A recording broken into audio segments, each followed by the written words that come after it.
Yohanes pasal 1 ayat 1, 2, 3, dan 14. Kita membaca demikian bunyinya, pada mulanya adalah firman. Silakan dicek Alkitab masing-masing. Dan firman itu bersama-sama dengan Allah, dan firman itu adalah Allah. Ia sejak semula bersama-sama dengan Allah. Segala sesuatu dijadikan oleh Dia, dan tanpa Dia tidak ada sesuatu pun yang jadi dari segala yang telah dijadikan. Dan firman itu telah menjadi manusia dan tinggal di antara kita, dan kita telah melihat kemuliaannya, yaitu kemuliaan yang diberikan kepadanya sebagai anak tunggal Bapa, penuh kasih karunia dan kebenaran. Saudara-saudara, ayat 1, 2, 3 itu berbicara tentang praeksistensi Yesus. Artinya Yesus sebelum kedatangannya ke dunia sebagai manusia, maka dikatakan pada mulanya adalah firman. Pada mulanya itu tidak masuk dalam urutan waktu, tapi sebelum segala waktu, sebelum segala abad. Maka dikatakan en arki in hologos. Pada mulanya firman itu. Firman itu bersama-sama dengan Allah. Mengapa? Karena firman Allah adanya di dalam diri atau wujud Allah. Yesus katakan, aku keluar dan datang dari Allah. Itu sebagai firman Allah. Firman itu bersama-sama dengan Allah karena firman Allah dibedakan dari wujud Allah. Pikiran saya bisa dibedakan dengan diri saya, tapi tidak bisa dipisahkan. Roh saya bisa dibedakan dari pikiran saya, tapi pikiran saya bukan roh saya bukan pikiran saya, tapi pikiran dan roh saya satu dalam diri saya. Itu nanti yang kita bahas tentang Allah Tritunggal Maha Kudus. Segala sesuatu diciptakan oleh firman tadi. Maka setelah ditegaskan pada ayat 2, ia sejak semula bersama-sama dengan Allah, karena firman Allah tidak mungkin dilepaskan dari Allah.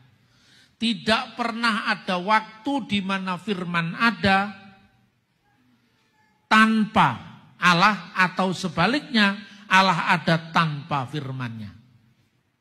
Firman itu selalu bersama-sama dengan Allah. Lalu segala sesuatu yang ada ini diciptakan oleh Dia, dijadikan oleh Dia. Segala sesuatu dijadikan oleh Dia. Dan tanpa Dia, maksudnya Dia sang firman, tidak ada sesuatu pun yang jadi dari segala yang telah dijadikan. Dalam kitab Kejadian, pada mulanya Allah menciptakan langit dan bumi. Bumi itu belum berbentuk dan kosong.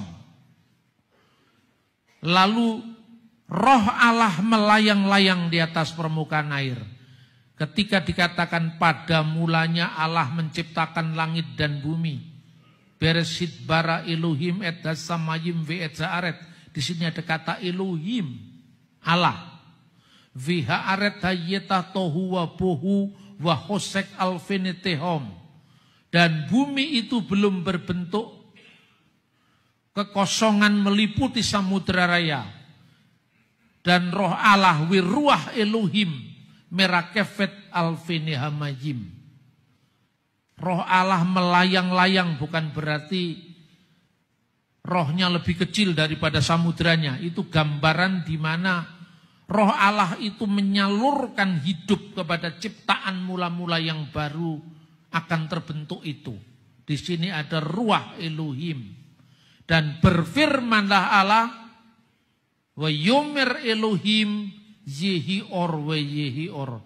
Jadilah terang, maka terang itu jadi. Jadi terang itu jadi karena firman-Nya. Langit bumi dipisahkan satu sama lain dari bahan yang sama selama 7 periode. Dan periode yang terakhir, hari yang terakhir Tuhan istirahat, itu juga karena firman-Nya. Berfirmanlah Allah, jadilah terang, maka terang itu jadi. Segala sesuatu dijadikan dengan firman-Nya. Maka tidak mungkin Allah pernah ada tanpa firman-Nya. Firman itu yang kemudian dikiaskan jadi anak. Makanya setelah disebutkan dalam pasal 1 ayat 1, 2, 3, segala sesuatu dijadikan oleh firman. Tapi harus dikatakan saudara-saudara, firman dalam konteks Yesus itu tidak sama dengan firman dalam konteks Alkitab. Kalau Alkitab itu firman dalam pengertian bukan firman yang kekal dalam diri Allah, tetapi adalah Allah yang menyatakan diri tadi dari abad ke abad sebelum kedatangannya maupun setelah kedatangannya ke dunia dicatat oleh ilham Roh Kudus. Makanya Alkitab ini disebut kalamullah dalam bahasa Arab. Kalamullah ini. Hada Alkitabul Muqaddas kalamullah. Inilah firman Allah yaitu Alkitab. Tidak pernah disebut kalimatullah. Kalimatullah itu untuk Yesus. Itu terjemahan dari logos to theo. Tapi untuk Alkitab disebut kalamullah. Beda. Kalam itu adalah kata-kata verbal. Seperti ucapan verbal. Tapi kalimatullah itu adalah sabdanya Allah sendiri. Yaitu yang menjadi sumber dari hikmat. Sumber dari kata-kata. Sumber dari pikiran, itulah yang namanya logos. Logos itu yang menjadi bahasa Inggris logik, logika. Jadi pikirannya Allah, hikmat Allah yang kekal, yang ada dalam diri Allah itulah yang dinamakan logos, diterjemahkan dalam bahasa Aramaik mimra de Allah, mimranya Allah, di dalam bahasa Arab kalimatullah. Jadi kalau orang-orang Kristen di negara-negara Arab tahu kalau Alkitab ini kalamullah, dibedakan dengan Yesus yang disebut kalimatullah, yaitu firman Allah yang kekal.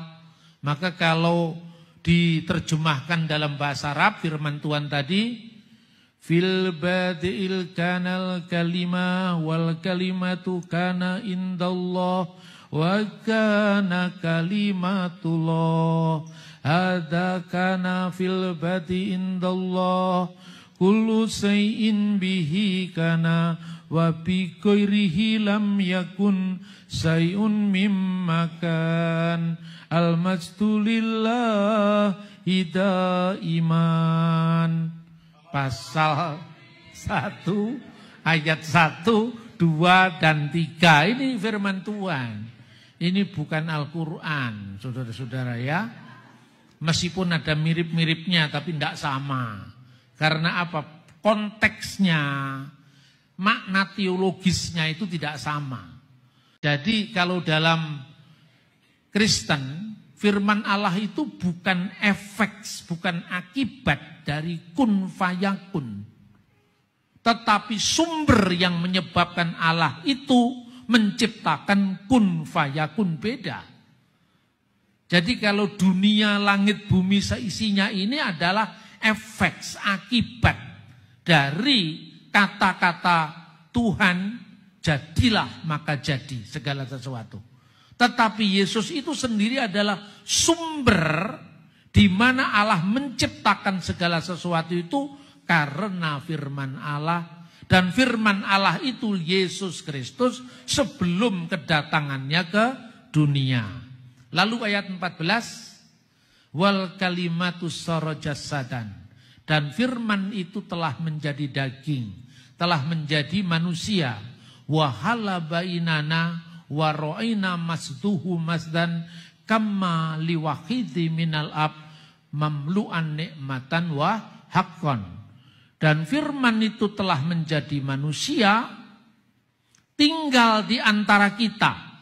Berarti firman itu tinggal di antara kita, menjadi manusia dan tinggal di antara kita. Dan kita telah melihat kemuliaannya, yaitu kemuliaan yang diberikan kepadanya dalam terjemahan bahasa Arab seperti kemuliaan seorang putra yang dari bapa, liwahidi minal ab, satu-satunya yang berasal dari bapa, penuh kasih karunia dan kebenaran. Nah, sebelum kita memasuki pembahasan yang lebih detail, saudara-saudara, ada dua yang saya tekankan di sini. Pertama kali tentang istilah anak Allah. Seringkali orang salah paham dan berpaham salah. Kira-kira beberapa tahun, bukan berapa tahun, sudah lebih dari 15 tahun yang lalu, saya menerbitkan sebuah buku terjemahan dari karya seorang apologet Kristen dari Irak, dari Baghdad. Namanya Timotius Al-Awal. Judulnya itu kira-kira Apologia Timotius Al-Awal. Terjemahannya ya. Itu pada tahun 721 sampai 722. Kira-kira antara tahun itu. Dia berdialog dengan seorang khalifah dari Bani Abbasiyah. Namanya Khalifah Al-Mahdi. Dalam dialognya itu selama 2 hari berturut-turut, sang raja atau sang khalifah yang hubungannya sangat baik dengan pemimpin gereja Assyria Timur di Baghdad ini bertanya, "Wahai Timotius yang terkasih, tidak pantas seorang terpelajar sepertimu melakukan penghujatan terhadap Allah." Lalu kagetlah Timotius, pemimpin gereja ini. "Man huwa ya malik, siapakah dia wahai raja? Man huwa ya malik mahabbatullah, wahai raja kekasih Allah. Kamulah yang mengatakan itu. Bukankah kamu mengatakan bahwa Allah telah menikah dengan Maryam dan melahirkan seorang anak laki-laki yang kamu sebut Yesus?" Lalu dia mengatakan, "Dijauhkanlah aku dari pandangan seperti itu. Aku percaya bahwa Yesus itu adalah anak Allah. Ana uminu bi Yesu al-Masih huwa ibnullah."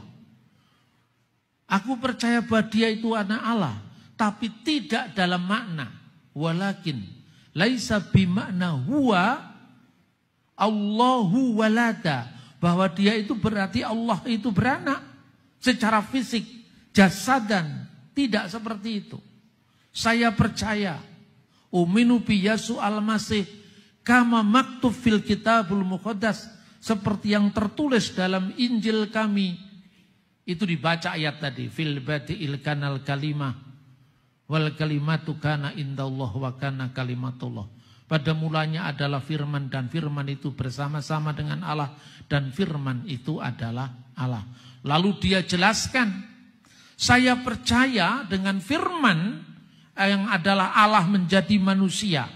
Tapi firman itu sudah ada sebelum segala sesuatu ada. Maka kami menyebut dengan kata kiasan, wulida minal ab, ilahan bigoiri jasad. Dilahirkan dari Bapa secara ilahi tanpa jasad. Mana ada di dunia orang lahir dari Bapa? Semua orang kan lahir dari mama. Gak ada kan lahir dari Bapa? Dilahirkan dari Bapa, karena itu ilahan secara ilahi, bigoiri jasad tanpa jasad. Maka dia dilahirkan wulida minal ab, biduni tanpa seorang ibu. Karena kelahiran ini bukan kelahiran fisik, tapi kata kiasan untuk kelahiran ilahi. Inilah yang namanya divine birth of Jesus Christ. Kelahiran ilahi, firman Allah yang keluar dari wujud Allah. Allah menyatakan diri melalui firman-Nya. Itu makna kelahiran ilahi. Lalu turun ke dunia. Firman itu turun ke dunia. Wulida min lahir dari seorang ibu, jasad dan secara fisik, biduni ab, tanpa bapak. Jadi lahirnya secara ilahi, Divine birth of Jesus Christ, lahir dari Bapa tanpa ibu, artinya Allah itu tidak beranak dan tidak diperanakkan secara fisik. Maka orang Kristen jangan minder ketika Bang Haji Roma Irama menyanyi, Tuhan tidak beranak dan tak diperanakkan. La ilaha illallah, tiada Tuhan selain Allah. Jangan minder, memang betul.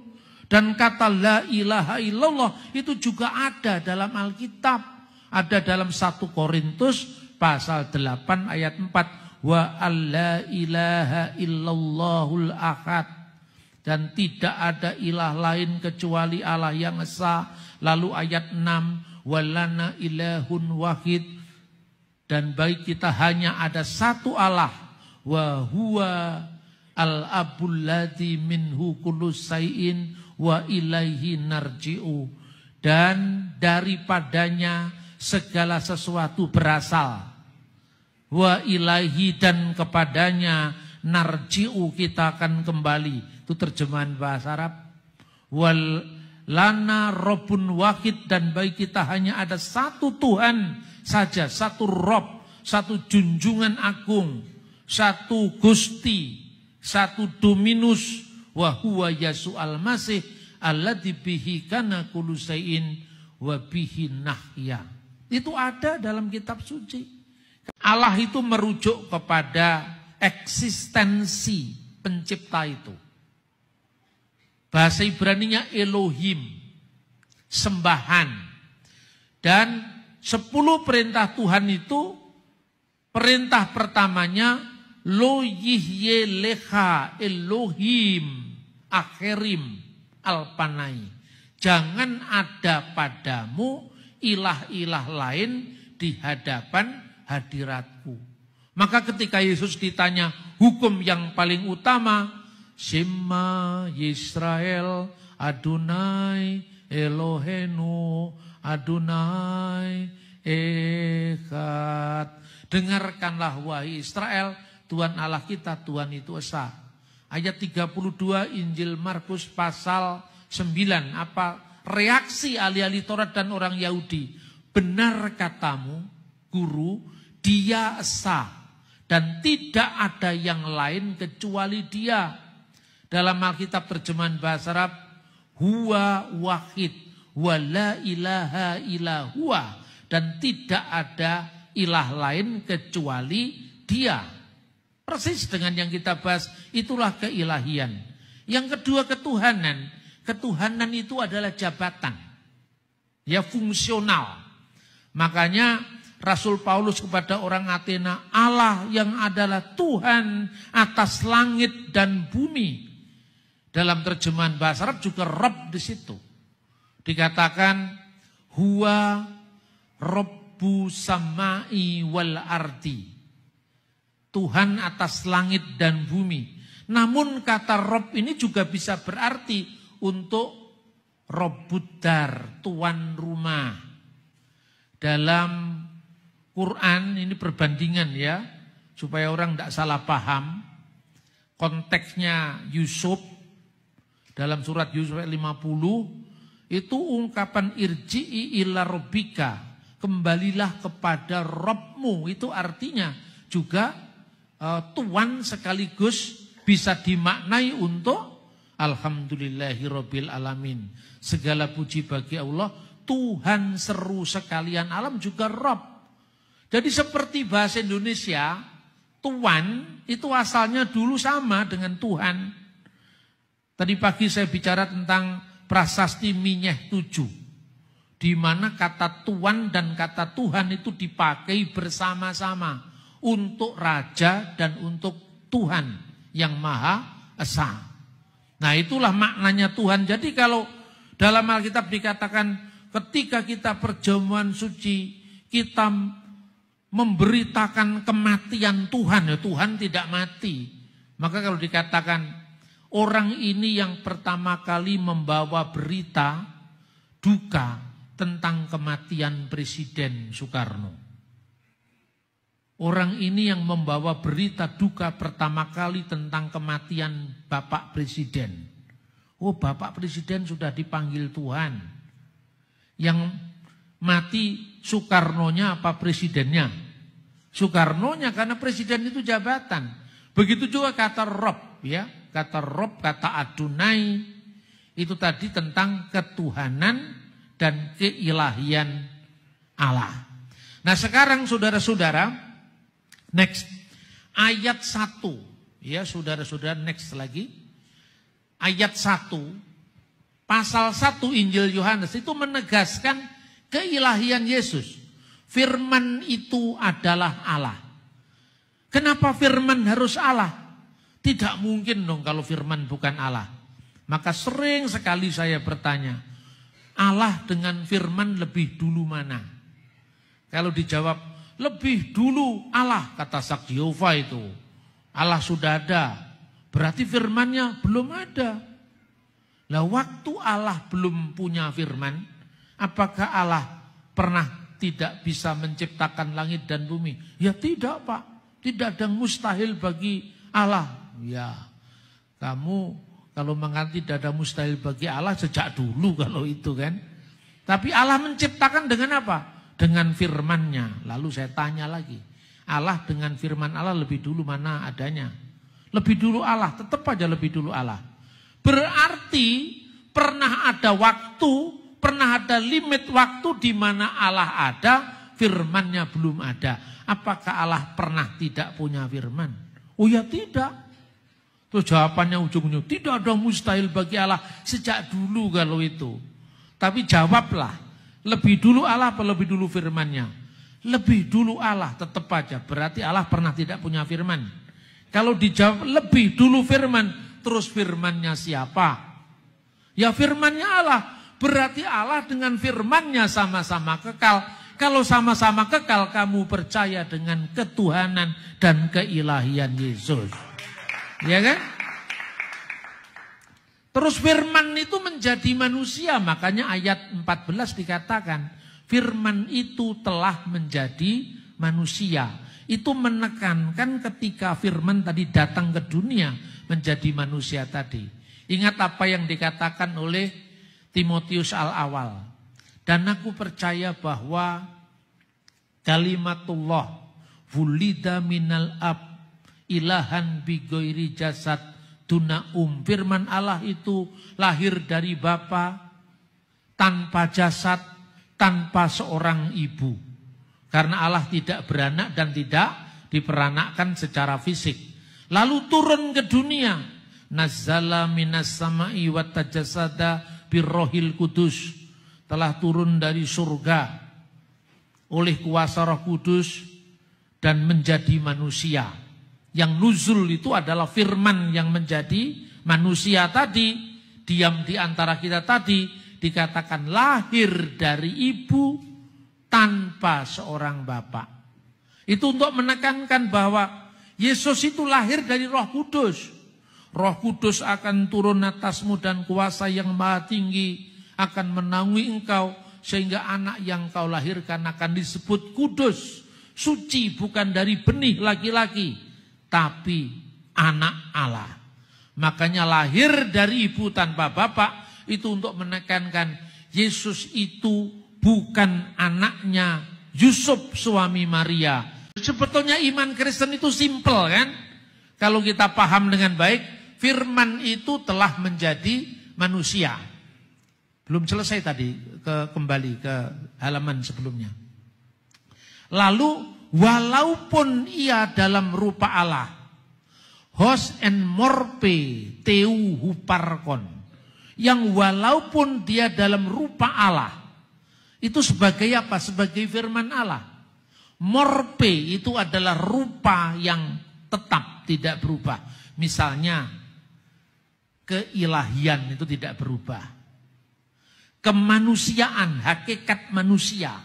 Namanya manusia itu ya begitu-begitu. Tapi ketika masuk dalam kasus manusia, yang kemanusiaan dan kasus manusia. Yaitu apa? Dalam keadaannya sebagai manusia. itu tidak digunakan kata morpe, tapi kata skemati. Skemati itu gambar yang berubah. Dari kecil, remaja, pemuda, dewasa, tua itu berubah.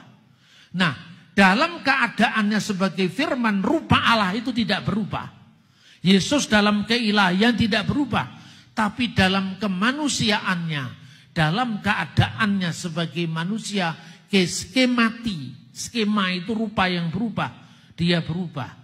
Jadi Yesus dari mulai dia bayi, remaja, ya sampai kemudian disalibkan itu. Semakin besar hikmatnya misalnya. Kemudian aku dan Bapa adalah satu. Itu keilahiannya. Artinya aku sebagai firman dan Bapa itu adalah satu. Tapi dalam kemanusiaannya Bapa itu lebih besar daripada aku. Bapa lebih besar daripada aku itu bukan merujuk kepada firman-Nya, tapi merujuk pada kemanusiaan Yesus. Misalnya, orang berkata kepada saya, pikiran saya dan roh saya akan satu kan? Tidak mungkin orang berkata kepada saya, Pak Bambang, saya ini suka membaca buku-buku Bapak, pikiran-pikiran Bapak, saya sangat terima dan sangat kagumi. Tapi sorry ya Pak, rohmu tidak termasuk, mungkin nggak kira-kira? Ada orang saksi Yehova ngomong, yang layak bagi penyembahan adalah hanya Bapa. Kalau anak tidak, lu anak ini maksudnya apa? Maksudnya firman. Tidak mungkin Anda menyembah Allah menolak firman-Nya. Tidak mungkin Anda menyembah Allah menolak rohnya. Bapa, firman, dan Roh Kudus itu Allah yang satu. Jadi saksi Yehova itu mainnya kurang jauh. Bacaannya kurang mendalam. Makanya kalau nggak berpaham salah paham. Ya toh? Loh, kan Yesus sendiri mengatakan Bapa itu lebih besar daripada aku. Ya memang jelas dalam kemanusiaannya Bapa lebih besar dari dirinya. Bahkan ketika menjadi manusia, dia belajar menjalani ketaatan. Itulah yang ditekankan dalam kitab suci itu. Dalam kemanusiaannya dia taat. Bahkan taat sampai mati. Bahkan mati di kayu salib. Itu dalam kemanusiaannya.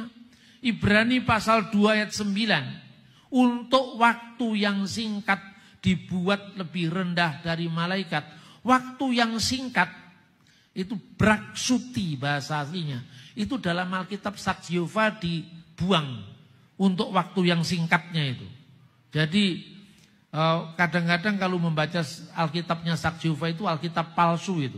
Itu mesti hati-hati. Tapi jangan lalu mengatakan, berarti Alkitab bisa dipalsukan. Terjemahannya bro yang dipalsukan. Tapi teks aslinya tetap sama.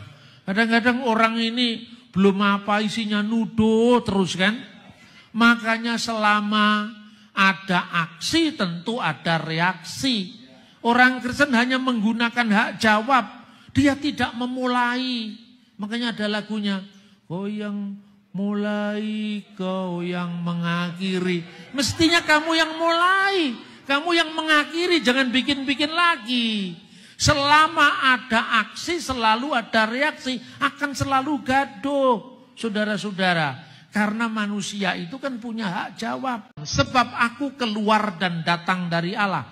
Yang keluar dan datang dari Allah itu bukan kemanusiaannya. Tapi keilahiannya sebagai firman Allah yang adalah Allah. Tapi secara manusia. Kemanusiaan Yesus keluar dari mana? Keluar dari Bunda Maria. Makanya di Injil Markus satu kali Yesus disebut Putra Maria.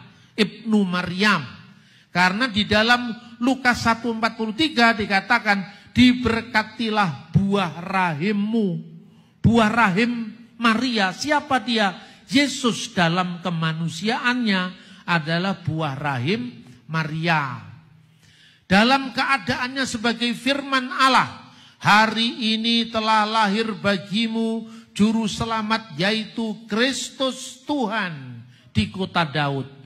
Karena gelar Tuhan itu nubuat Nabi Daud atau Raja Daud.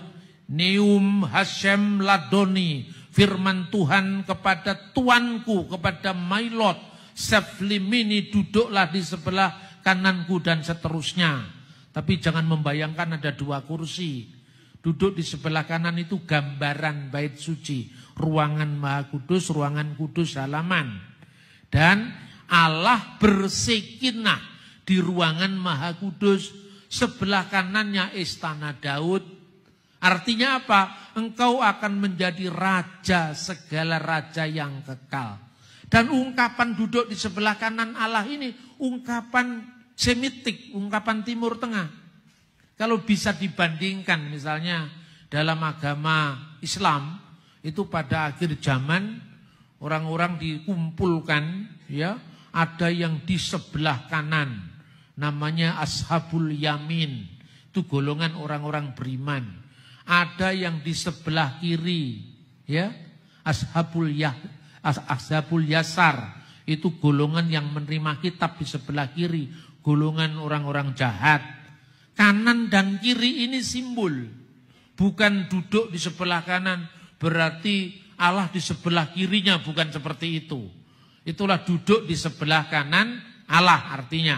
Kaitannya apa? Kaitannya dengan gelar Mesias sebagai my Lord tadi.